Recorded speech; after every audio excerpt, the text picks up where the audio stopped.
민수기 13장 30절로 33절 말씀입니다.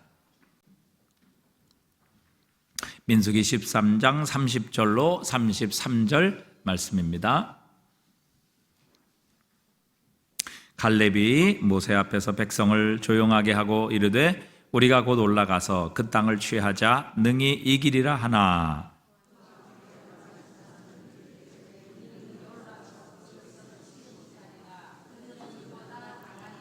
함께 읽습니다. 이스라엘 자손 앞에서 그가 정탐한 땅을 악평하여 이르되 우리가 두루 다니며 정탐한 땅은 그 겉주민을 삼키는 땅이요 거기서 본 모든 백성은 신장이 장대한 자들이며 거기서 네피림 후손인 아낙 자손의 거인들을 보았나니 우리는 스스로 보기에도 메뚜기 같으니 그들이 보기에도 그와 같았을 것이니라. 아멘.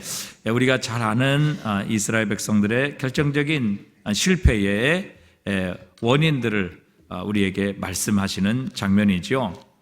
하나님의 놀라운 능력과 기적, 10가지 재앙, 홍해를 가르는 이 놀라운 축복, 그리고 광야에서 만나와 메추라기, 또 반석을 깨뜨리시고 마라의 쓴물을 단물로 만드시는 하나님의 놀라운 기적과 위대한 능력을 친히 체험하고 경험하고 함께 보았던 이스라엘 백성들이었습니다. 그러나 애굽에서 구원을 받았지만 결국 하나님이 약속하신 젖과 꿀이는 땅엔 들어가지 못하게 되었는데 그 결정적인 원인을 오늘 본문에서 우리에게 가르쳐주고 계십니다. 어떻게 하면 하나님이 주시는 이 놀라운 구원의 은총을 잃어버릴 수 있는가? 하나님께서 주신 이 놀라운 젖과 꿀이 흐르는 땅에 이 축복의 땅을 놓쳐버리고 잃어버리게 되는가 하는 것을 오늘 본문은 우리에게 분명하게 가르쳐 주십니다. 우리의 인생이 어떻게 되어야 될 것인가? 우리가 어떤 믿음을 가져야 될 것인가? 어떤 선택을 해야 될 것인가? 우리 앞에 이런 시험과 위기가 있을 때 우리는 과연 어떤 선택을 해야 될 것인가 하는 것을 하나님은 우리에게 분명히 가르쳐 주십니다. 그리고 이 역사를 통해서 이런 실패가 우리의 삶에 반복되지 않기를 원하시죠. 역사를 통해 배우지 못하면 참 어리석은 자입니다. 왜? 또 그 실패, 그 역사를 우리가 반복하기 때문이죠. 오늘 본문의 이스라엘 백성들의 결정적인 실패는 바로 이 10명의 정탐꾼들이 자신들을 메뚜기처럼 보았다는 것입니다. 오늘 보면 30절에 보니까 이렇게 말씀하시죠. 33절에 보니까 32절에 보니까 이스라엘 자손 앞에서 그 정탐한 땅을 악평하여 이르되 우리가 두루 다니며 정탐한 땅은 그 모든 거주민을 삼키는 땅이요 거기서 본 모든 백성은 신장이 장대한 자들이며 33절 거기서 네피림의 후손인 아낙 자손의 거인들을 보았나니 우리는 스스로 보기에도 메뚜기 같으니 그들이 보기에도 그와 같았을 것이다. 그렇게 말합니다. 자기 자신을 볼 때 자신들은 메뚜기와 같다. 그렇게 자신을 생각했던 것이죠. 자기 자신을 메뚜기처럼 보았던 것입니다. 그 결과 모든 것을 메뚜기의 관점에서 세상과 사물을 보게 된 것이죠. 자신들이 메뚜기니까 자신들 앞에 있는 가나안 땅 사람들은 모두 거인일 수밖에 없는 것입니다. 자신들은 결국 그들을 이길 수 없는 것이죠. 어떻게 메뚜기가 사람, 특별히 거인을 이길 수 있겠습니까? 그렇기 때문에 자신들은 하나님께서 약속하신 가나안 땅에 들어갈 수 없다. 이렇게 결론을 내리죠. 이 모든 것들은 바로 자기 자신을 잘못 평가하고 자기 자신을 잘못 생각한 바로 잘못된 자아상 때문이라 이렇게 말씀드릴 수 있을 것입니다. 그런데 도대체 자신을 메뚜기로 보았고 평가했던 그런 자아상을 가졌던 이 이스라엘의 10명의 정탐꾼이 과연 원래 메뚜기와 같은 사람이냐 하는 것이죠. 그렇지 않습니다. 오늘 보면 13장 3절에 보니까 이렇게 말씀하시잖아요. 모세가 여호와의 명령을 따라 바람 광야에서 그들을 보냈으니 그들은 다 이스라엘 자손의 무엇이 된 사람이라? 수령이 된 사람이라. 리더라는 말이죠. 지도자라는 말입니다. 그러니까 이스라엘 지파에서 한 사람씩을 택했는데 그 지파들 중에서 가장 우두머리들이었으며 가장 탁월한 사람들이었다. 이렇게 말씀하고 계십니다. 그런데 그들은 가나안 땅을 정탐하고 오자 자신들을 메뚜기로 봤던 것이죠. 그러니까 자신들의 대적들은 모두 거인일 수밖에 없습니다. 그 땅은 자신들을 삼키는 땅이라 이렇게 결론을 내릴 수밖에 없었던 것입니다. 이 자아상, 자신을 어떻게 생각하느냐, 자신을 어떤 관점으로 보느냐, 이것이 우리의 인생, 우리의 미래를 결정한다는 것을 가르쳐 주시죠. 이 자아상이라는 것은 자신에 대한 자신의 의견입니다. 자신에 대한 생각이죠. 자아상은 자신을 어떻게 가치 있게 생각하느냐 하는 것이고, 자신은 어디에 속해 있느냐 하는 것에 대한 자신의 의견이 바로 이 자아상입니다. 그런데 우리 자신의 진정한 자아상을 발견하는 사람이 그렇게 많지 않다는 것입니다. 오늘 이스라엘 백성들의 결정적인 실패, 자신을 메뚜기처럼 보았다. 자기 자신을 제대로 파악하지 못하고 제대로 깨닫지 못했기 때문에 결국 그들은 자신의 잘못된 자아상 때문에 자신만 망한 게 아니라 이스라엘 백성 전체가 갈렙과 여호수아를 빼놓고는 망하게 되는 이 엄청난 실패를 가져오게 된 것입니다. 여러분, 우리도요, 우리 자신을 잘못 보게 되면, 우리의 자신의 자아상이 삐뚤어지게 되면요, 우리는 미래가 없는 것입니다. 하나님께서 아무리 놀라운 축복을 우리를 위해 예배해 놓으셨을지라도 우리의 자아상이 삐뚤어지고 잘못되어 있으면요, 결코 그 축복을 차지할 수 없고 그 축복의 주인공이 될 수 없다는 사실이죠. 사실 우리는 우리의 모습을 이렇게 남들에게 보이기를 좋아합니다. 그래서 요즘 이 SNS를 통해서 얼마나 자기 자신을 이렇게 선전을 하기도 하고 자기 자신의 일상을 소개하기도 합니까? 이제 카톡에 보면 이제 프로필 사진이라는 게 있어요. 그래서 이제 자신의 이렇게 사진을 찍어서 그 자신의 프로필로 올리는 것이죠. 그런데 그 프로필 사진에 정말 보이기 싫은 사진, 그리고 정말 이건 아닌 사진, 정말 이건 볼 수 없는 이런 사진, 이런 사람 올리는 사람은 세상에 한 사람도 없습니다. 자기 보기에 제일 잘 나온 사진. 어제도 이제 어떤 신문사 장로님이 저한테 이제 그 지난주인가요? 우리 해운대 기독교연합회 이제 그 총회를 했는데 제 사진을 찍어서 이제 저한테 보냈더라고요. 그래서 제가 이제 참 장로님 얼마나 사진기가 좋은지 제 실물보다 훨씬 더 잘 나왔습니다. 이제 이렇게 말씀을 드렸더니 그게 아니고 실물이 훨씬 좋다 이렇게 격려해 주시는 것을 제가 들었어요. 여러분, 우리는 우리 자신의 좋은 모습을 보여주기를 좋아합니다. 그래서 절대 이렇게 남들에게 보이는 사진은 흉한 사진, 정말 보기 힘든 사진, 이런 사진들은 안 올린다는 말이죠. 가장 잘 나온 사진, 자기가 가장 좋아하는 사진, 정말 자랑하고 싶고 정말 이런 사진은 다시 나오지 않을 거다, 이런 것을 우리가 카톡 사진의 프로필로 올린다는 것이죠. 우리가 가장 보여주기 싫은 사진 중에 하나가 운전면허증 사진입니다. 아니면 이제 주민등록증 사진, 오직 경찰만이, 교통순경만이 알아볼 수 있는 이런 사진, 이거는 절대 우리가 카톡 프로필 이런 걸로 안 올린단 말이죠. 마찬가지로 여러분, 우리는 우리의 내면의 사진인 이 본래의 자아상을 드러내고 보여주기를 원치 않습니다. 왜요? 그게 별로 아름답지 못하기 때문이죠. 일그러져 있기 때문이고 추하기 때문입니다. 원래 내 안에 있는 이 자아상을 남들에게 보여주기를 결코 원하는 사람은 없습니다. 왜 그렇습니까? 내 자아상이요, 때로는 열등감으로 깨어져 있어요. 또 죄책감으로 정말 어두워져 있어요. 또 두려움으로, 상처로 인해서 우리의 자아상이 일그러져 있기 때문에 우리의 내면 속에 있는 자아상을 남들에게 이렇게 보이거나 그것을 드러내는 것을 우리는 결코 원치 않는다는 사실입니다. 이 부정적인 자아상이 결코 우리를 지배하는 그 순간, 여러분, 우리의 삶은 망가지게 되죠. 부정적인 자아상을 가지면 우리 자신을 무가치하게 여깁니다. 우리 자신을 우리 원래 본래 모습보다 훨씬 더 작게 여기는 것이죠. 자신을 과소평가하고, 그리고 늘 다른 사람과 비교해서 우리에게 뭐예요? 열등감을 갖게 하는 것입니다. 자, 오늘 보면 33절에 보니까 거기서 네피림 후손이 아낙 자손들의 거인을 보았나니 우리는 스스로 보기에도 메뚜기 같으니 그들이 보기에도 그와 같았을 것이다. 여러분, 이 이스라엘 백성들, 더군다나 12명의 이 수령들이라는 사람, 지도자리라는 사람이 우리는 스스로 보기에도 메뚜기 같았다. 이건요, 가나안 사람들이 붙여준 별명이 아니에요. 가나안 사람들이 평가한 그런 자아상이 아니라고요. 오늘 본문에 보니까 우리 스스로 보기에도 메뚜기 같으니 그랬어요. 그러니까 이건 가나안 족속이 그렇게 평가하고 붙여준 것이 아니라 자신들 스스로가 그렇게 평가하고 인정한 자아상입니다. 여러분, 나는 스스로 보기에도 메뚜기 같다.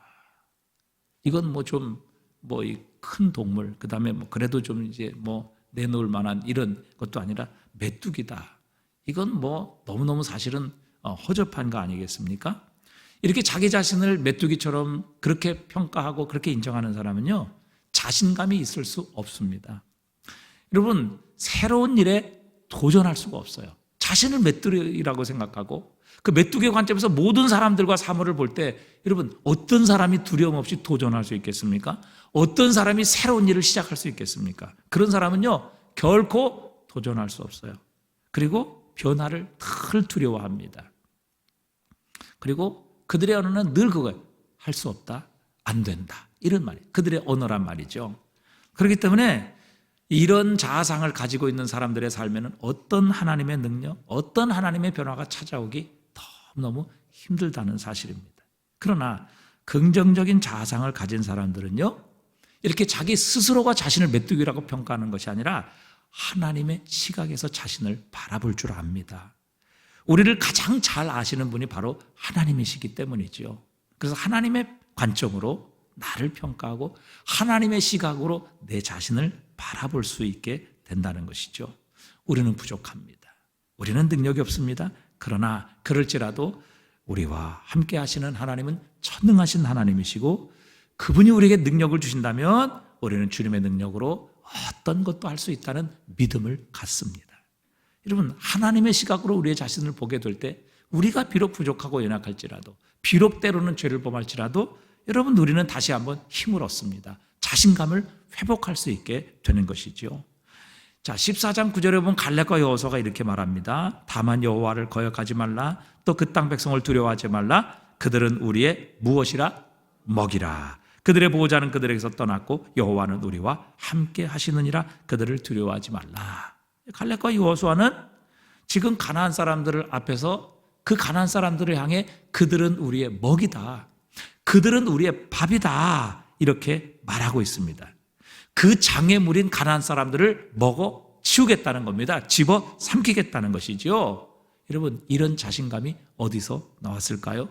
환경이 틀렸기 때문에, 보는 것이 달랐기 때문에, 다른 곳을 다녀왔기 때문에 그렇지 않습니다. 12명은 똑같은 장소에서 똑같은 사람들, 똑같은 환경을 보았고 똑같은 시각에 다 이 모든 가나안 땅을 정탐했던 것이죠. 그러나 여러분, 이 자신감, 갈렙과 여호수아가 가진 이 자신감은요, 바로 자신에게서 나온 것이 아닙니다. 바로 그들과 함께 하시는 하나님을 믿는 믿음에서 나온 것이죠. 그래서 갈렙과 여호수아는 이렇게 고백하고 있습니다. 그들의 보호자는 그들에게서 떠났고 여호와는 우리와 함께 하시느니라. 하나님은 우리와 함께 하신다. 저들의 보호자는 이미 떠났다.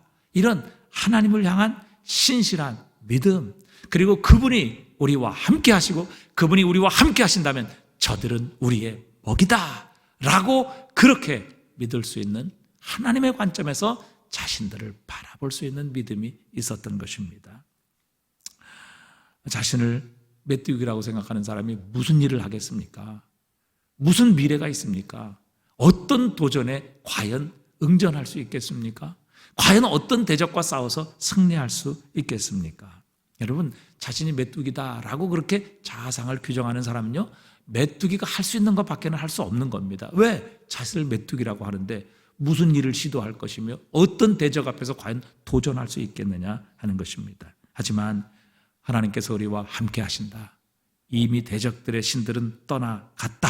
그들의 보호자는 떠났다. 여호와는 우리와 함께 하시느니라. 이 믿음을 가진 자는 여러분, 믿음으로 내게 능력 주신 자에서 내가 모든 것을 할 수 있다라는 자신감을 갖게 되는 것입니다. 자, 그렇다면 우리는 어떻게 과연 이 긍정적인 자아상을 가질 수 있을까? 우리가 한번 생각해 보려고 합니다. 여러분, 첫 번째, 이 긍정적인 자아상을 형성하는데 가장 중요한 주체는 바로 우리 가장 가까이 있는 사람이라는 사실입니다. 그래서 우리의 자아상은 일체적으로 부모들에 의해 형성됩니다. 그러니까 부모들이 참 중요하죠. 여러분, 부모들이 사실 이 어릴 때 자녀들을 어떤 믿음을 가지고 가르치고 양육하느냐에 따라 자녀들의 미래가 결정될 수 있습니다. 특별히 어머니의 역할이 아주 중요하죠. 자녀를 잉태했을 때부터 어머니가 과연 어떤 믿음을 가지고 또 어떤 태도를 가지고 자녀들을 양육하고 자녀와 대화를 나누냐에 따라 이 자녀들의 자상이 형성되고 결정되기 때문입니다. 여러분, 이 모세가 영적인 거인이 될 수 있었던 것은 바로 그의 부모의 영향 때문이었죠. 여러분, 모세가 태어났을 때 모든 3살 이하의 아이들은 다 죽이라 그랬습니다. 그런데 모세의 부모는 목숨을 걸고 이 모세를 살렸습니다. 더 이상 키울 수 없을 때 결국 갈대상자에 포기하는 게 아니죠. 전적으로 하나님께 맡기는 거죠. 이 갈대상자와 노아의 방주는 똑같은 단어입니다. 이 노아의 방주에 키가 없었던 것처럼 갈대상자에 키가 없다는 그 자체는 곧 하나님께 이 모든 아이를 맡긴다라는 의미를 가지고 있는 것입니다. 출애굽기 2장 2절에 보니까요, 이렇게 말씀하세요. 그 여자가 임신하여 아들을 낳으니 그가 잘생긴 것을 보고 석 달 동안 그를 숨겼으나 그랬어요. 그래서 잘생겼다, 모세. 여러분 자기 낳은 자식을 보고 참 못생겼다, 참 안 되겠다, 여러분 이런 부모 있습니까? 그런 부모 세상에 없어요. 아무리 자녀가 문제가 있고 정말 기도해야 되는 이런 자녀, 그 얼굴로 생긴 자녀, 그리고 정말 이건 정말 내가 봐도 문제가 있다라고 생각하는 부모라 할지라도요, 자기 새끼는, 자기 자녀는 이쁜 겁니다. 귀여운 겁니다. 사랑스러운 거죠. 근데 여러분, 어떤 부모가 자기 자녀를 보고 잘생겼다 이렇게 얘기 안 하겠어요? 근데 모세의 어머니가 요게벳이 임신하여 아들을 낳으니 그가 잘생긴 것을 보고 석 달 동안 그를 숨겼다. 아니, 그러면 다른 부모들은 못생겼기 때문에 다 죽였습니까? 바로에 의해서 죽임을 당했습니까? 그렇지 않지요. 여기서 이 잘생겼다는 히브리어는요, 토브라는 말이에요. 이게 구약 성경에 가장 많이 나오는 단어 중에 하나예요. 이 토브라는 말은 좋다, 그런 의미도 있고요. 또 선하다, 악하다 할 때 선을 나타내는 의미가 이 토브이기도 하고요. 진짜 할 때에서 정금, 그러면 이 토브를 써요. 진짜 금. 그래서 토브라는 단어를 사용하는 것입니다. 그러니까 이 모세의 부모가 모세를 보았을 때, 이 아이는 특별히 하나님의 관점으로 봤을 때 이 아이는 참 하나님 앞에서 특별한 아이다. 하나님께서 사용하실 아이다. 그리고 하나님으로부터 특별한 사명을 가진 아이다. 라는 것을 하나님의 관점으로 보았을 때 발견하고 깨달은 것이지요. 그래서 이 부모가 어릴 때부터 이 모세를 바로의 궁에서 하나님의 말씀으로 양육했던 것입니다. 그래서 사실은 모세는 어려서부터 사명의식을 가지고 있었어요. 자신이 히브리인이요, 이 히브리인을 구해야 되겠다는 그런 사명의식을 갖고 자랐단 말이죠. 그래서 모세가 장성했을 때 그가 이 바로의 바로의 왕자라는 이 자리를 버릴 수 있었던 것도 바로 그의 부모가 심어준 사명의식 때문이었습니다. 우리가 잘 아는 히브리서 11장 24절, 믿음으로 모세는 장성하여 바로의 공주의 아들이라 칭함받기를 거절하고 도리어 하나님의 백성과 함께 고난받기를 잠시 죄악의 낙을 누리는 것보다 더 좋아하고 그리스도를 위하여 받는 수모를 애굽의 모든 보호보다 더 큰 재물로 여겼으니 이는 상 주심을 바라봅니다. 그러니까 모세는 어릴 때부터 부모가 심어준 사명의식을 가지고 자랐던 겁니다. 그래서 자신은 이스라엘 백성, 하나님의 백성을 구원할 일에 쓰임받는 자녀라는 것, 그 일을 위해 특별히 부르심을 받은 하나님의 백성이라는 자녀라는 것, 이것을 그의 부모가 모세를 향해 늘 교육하고 양육했기 때문에 바로의 공주라는 이 위대한 직함, 세상적으로는 모든 것을 가지고 있는 이것을 버릴 수 있는 능력이 바로 모세에게 주어졌던 것이죠.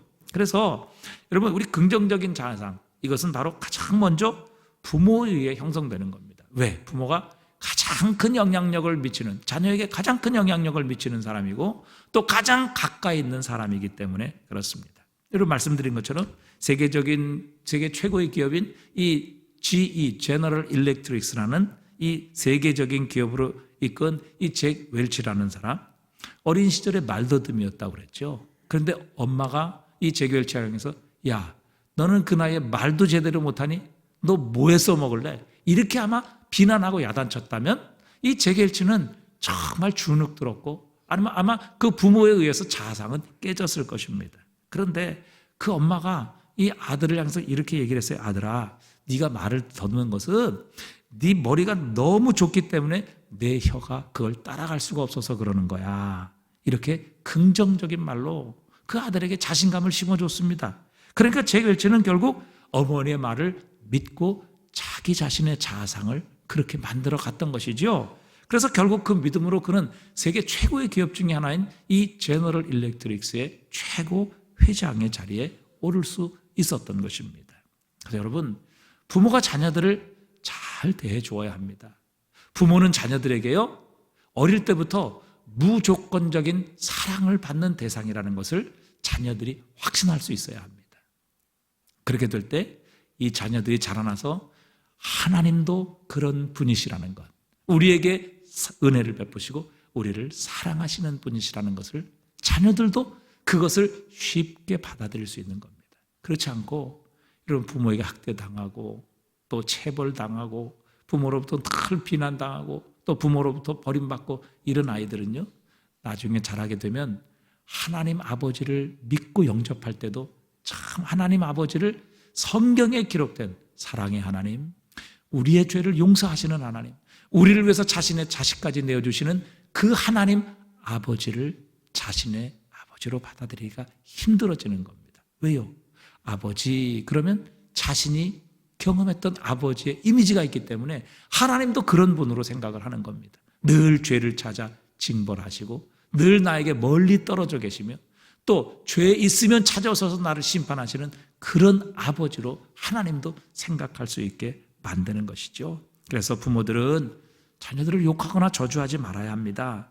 자녀들에게 긍정적인 자아상을 심어줄 수 있어야 합니다. 어릴 때부터 무조건적인 사랑을 받는 그런 대상이라는 것을 우리 자녀들이 깨닫게 될 때에 우리의 아버지신 하나님을 믿고 영접할 때도 하나님을 그런 긍정적인 믿음으로 받아들일 수 있다는 사실이죠. 그래서 가장 첫 번째 긍정적인 역할을, 이 자아상을 만드는 일에 가장 결정적인 역할은 부모가 하는 것입니다. 그 다음에 두 번째, 긍정적인 자아상은 좋은 만남을 통해 이루어지는 것입니다. 자신이 존경하고 자신이 가장 신뢰하는 사람을 통해서 우리의 긍정적인 자아상이 형성이 되는 것이죠. 그래서 어떤 선생님을 만나느냐? 그것이 정말 학생들에게, 우리 자녀들에게는 결정적인 영향력을 미칩니다. 어떤 영적 지도자를 만났느냐, 그리고 어떤 친구들을 만나느냐 하는 것이 바로 우리의 자녀들과 우리의 다음 세대에 아주 긍정적인 영향이 중요하다는 것입니다. 물론 여호수아에 있어서 최고의 만남은 바로 모세와의 만남이었습니다. 모세를 통해 여호수아는 새로운 자아상을 갖게 되지요. 모세는 여호수아를 믿어주었습니다. 그리고 그를 잘 양육했죠. 그리고 그를 지도자로 인정하고 그렇게 대해 주었습니다.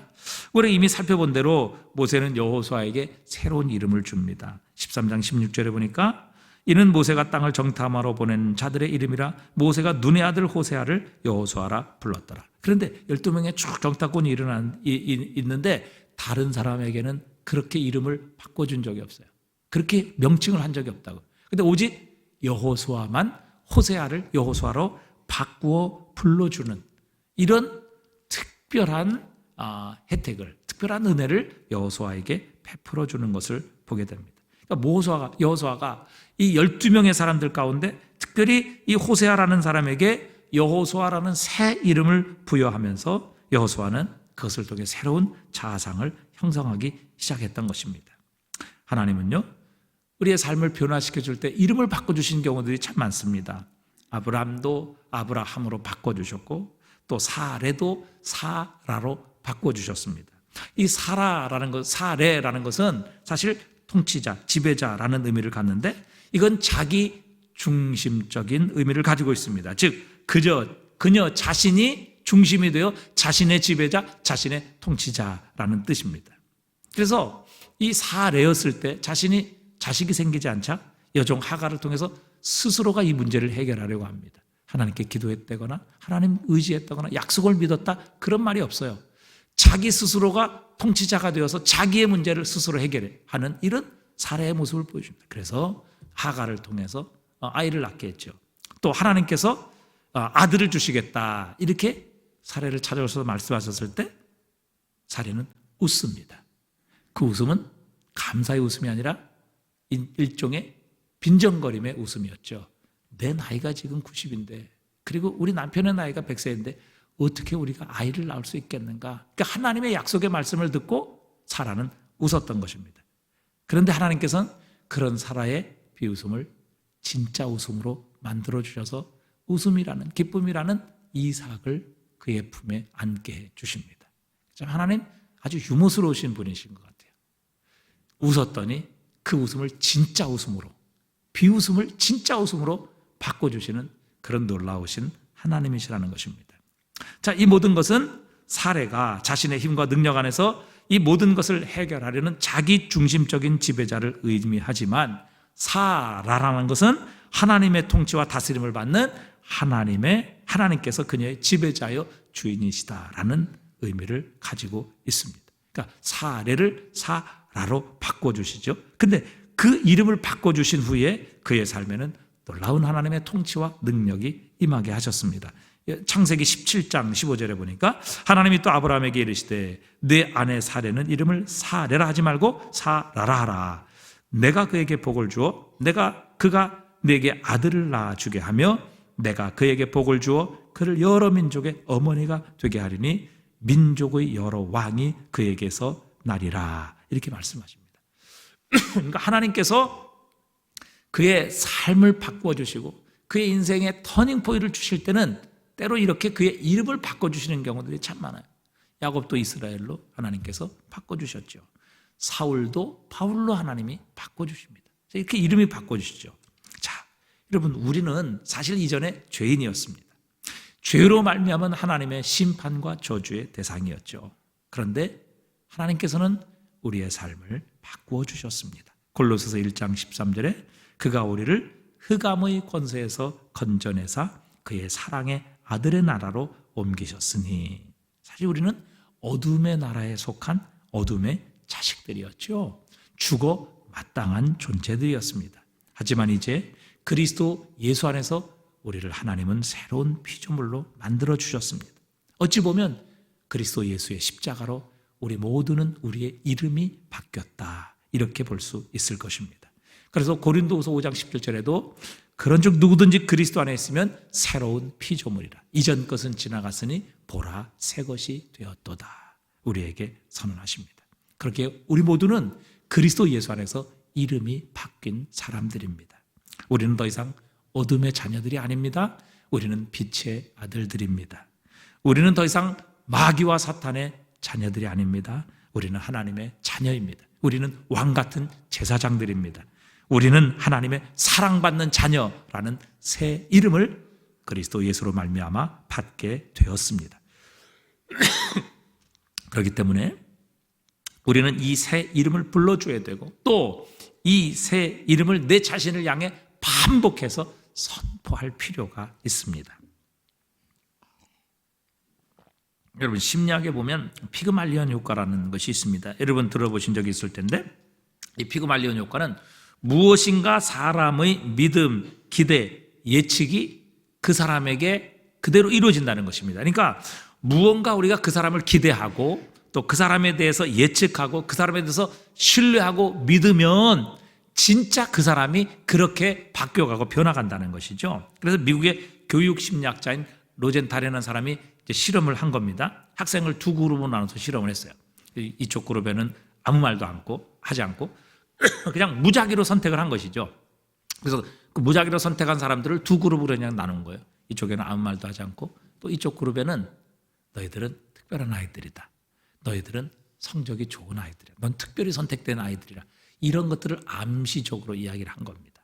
그런데 놀라운 사실은 똑같은 무작위로 선발된 이 두 그룹이 그렇게 아무 암시도 주지 않은 그룹과 그렇게 기대하고 암시를 주고 또 믿음을 준, 신뢰를 준 이런 그룹이 한 6개월 있다가 시험을 봤더니 성적이 아주 확연하게 차이가 나는 것을 보이게 됩니다. 그러니까 평범한 아이들은 아무 암시도 없는 아이들은 그냥 똑같아요. 이전과. 그런데 이렇게 믿음을 갖고 기대하고 또 특별한 아이들이라고 이렇게 말해준 암시를 준 이런 그룹은요, 확연한 성적의 발전이 일어나게 되었다는 것입니다.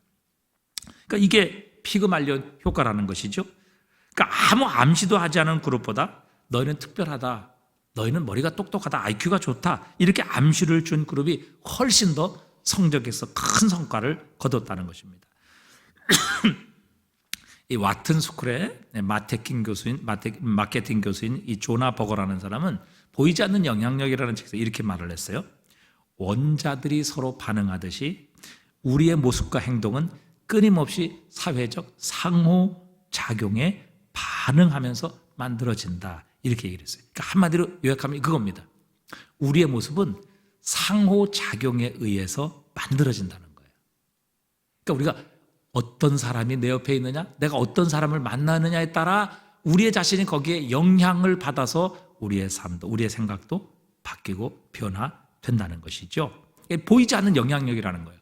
여러분, 원자도 보이지 않지만 늘 그 원자들끼리 움직이면서 이 모든 것들이 존재하는 거 아니겠습니까? 마찬가지로 우리도요, 옆에 있는 사람에서 끊임없이 우리는 영향을 주고 받는다는 겁니다. 상호작용에 의해서 우리는 반응하면서 만들어지는 존재다, 그렇게 얘기를 했어요. 그래서 심리학자들은 사람들이 어떤 것을 선호할 때 그 이유가 그것이 좋기 때문이 아니라 반복적으로 자신에게 보여졌기 때문에, 노출됐기 때문에 라는 사실을 밝혀냈습니다. 여러분, 우리가 이게 사람도 그 사람을 좋아하게 되는 거는요, 자꾸 보게 되면 그 사람을 더 좋아하고 선호하게 되어 있습니다. 그런데 좋아하던 사람도 자꾸 멀어지고 안 보게 되면 멀어질 수밖에 없는 거예요. 그래서 우리의 욕망은 단순하게 무엇인가에 노출된 결과라, 이렇게 말을 합니다. 한 연구에서도 담배 광고에 자주 노출된 사람은 흡연에 대해서 별로 나쁘게 생각하지 않는다는 거예요. 노출되지 않았다면, 그 광고가 자기에게 보여지지 않고 들려지지 않았다면 그냥 자기가 이 담배는 나쁜 거다, 우리의 몸에 치명적인 거다, 이렇게 생각을 했을 텐데, 그 담배 선전에 자꾸 노출되니까 담배가 나쁜 것이 아니다라는 이런 생각으로 사람의 생각이 바뀌더라는 것입니다. 그러니까 여러분, 우리도 마찬가지거든요. 우리가 무슨 말을 듣느냐, 내 옆에 어떤 친구가 있느냐 하는 것이 우리가 어떤 사람이 결정될 것이냐 하는 것에 중요한 영향을 미친다는 겁니다. 왜요? 우리는 상호작용에 의해서 만들어지는 존재이기 때문에. 그래서 여러분, 우리 옛말에도 뭐예요? 유유상종. 그러니까 같은 사람들끼리 모인다는 것이죠. 여러분, 늘 부정적으로 말하고 안 된다고 생각하면 우리는 그렇게 됩니다.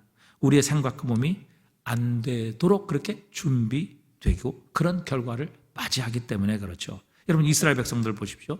그들이 뭐라고 말했어요? 이 10명의 정탐꾼 얘기 듣고 우리는 안 된다, 못 들어간다, 죽을 것이다, 우리는 저들에게 메뚜기 같다, 이렇게 말하자 결국 자신들은 다 그렇게 되었습니다. 다 그렇게 되었어요.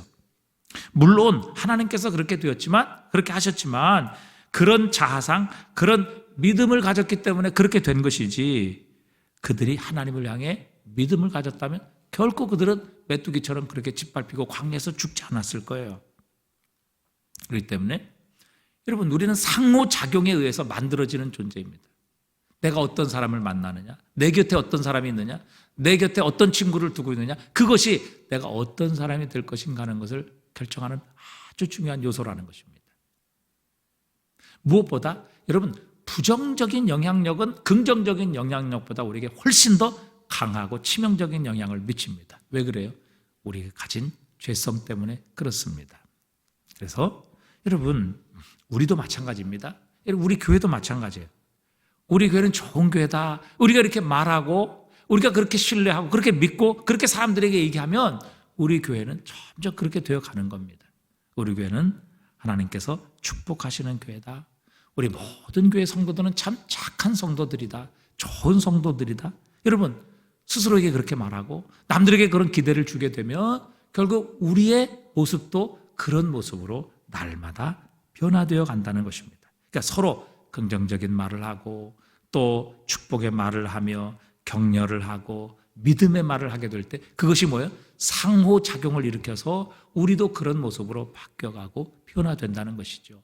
결국 여러분이 10명의 부정적인 사람 때문에 이스라엘 백성 전체가 오염되고 결국 이스라엘 전체는 그 애굽에서 놀라운 기적과 능력으로 홍해를 건너며 구원을 받았지만 한 사람도 가나안 땅에 들어가지 못하는 이런 비극을 맞게 되었던 것이죠.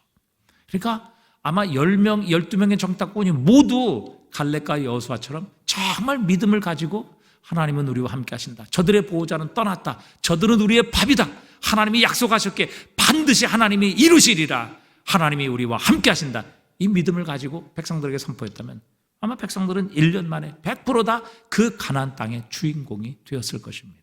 그러나 이런 부정적인 영향, 그 영향을 받은 이스라엘 백성들 전부 결국에는 그들의 부정적인 영향으로 인하여 망하게 되고 하나님이 주신 이 축복의 약속을 모두 놓쳐버리게 되었던 것이죠. 그래서 여러분, 우리도 좋은 영향력을 주는 그리스도인이 되어야 되고 좋은 영향을 받는 그리스도인이 되어야 합니다. 그렇지 않으면 여러분 결국 이스라엘 백성들처럼 이런 하나님의 징계, 하나님의 심판을 우리 스스로가 만들어가는 그런 결과를 맞이할 수 있다는 사실입니다. 그래서 여러분, 우리가 좋은 말 하십시다. 믿음의 말 하십시다. 축복의 말 하십시다. 사람을 세워주는 말을 하십시다. 사람에게 희망을 주는 말을 하십시다. 축복의 말을 하십시다. 그렇게 되면요, 이 말이 상호작용을 이루어서 우리도 그렇게 되며 우리의 말을 들은 상대방도 그런 모습으로 변화되어 갈 것입니다. 우리 교회 좋은 교회입니다. 우리 성도들 참 착한 성도들입니다. 여러분 자꾸 그렇게 말하고 자꾸 그렇게 생각하고 자꾸 그것을 선포해 보십시오. 우리는 그렇게 되어가고 우리의 말을 듣는 사람들도 우리의 교회도 그렇게 변화되어가는 하나님의 축복을 누리게 하실 것입니다. 마지막 세 번째 결론입니다. 여러분, 예수 그리스도의 보혈로 우리의 자상을 날마다 새롭게 우리는 갖추어 가야 합니다. 우리는 그리스도 예수 안에 있을 때 새로운 자상을 가질 수 있습니다. 십자가 안에서 우리가 정말 어떤 존재인가, 우리의 가치, 우리의 소중함을 우리는 다시 한번 발견하게 되는 것이죠. 여러분, 하나님께서 나 같은 죄인을 위하여 그분의 독생자를 십자가에 못 박으실 만큼 우리는 가치 있는 존재입니다. 하나님의 사랑받는 자녀라는 사실입니다. 여러분, 가치는 지불한 값을 통해 결정되는 거 아닙니까? 여러분, 명품이라는 그 수백만 원 가치를 지불하기 때문에, 그 대가를 지불하기 때문에 우리는 그 명품을 우리의 것으로 소유할 수 있는 것입니다. 여러분, 우리의 값이 얼마나 되겠습니까? 우리는 바로 예수님만큼 가치를 가지고 있는 것입니다. 왜요? 하나님이 독생자를 우리의 죄를 대신하여, 죄값을 대신하여 그분의 생명, 그분의 피값을 주셨기 때문입니다.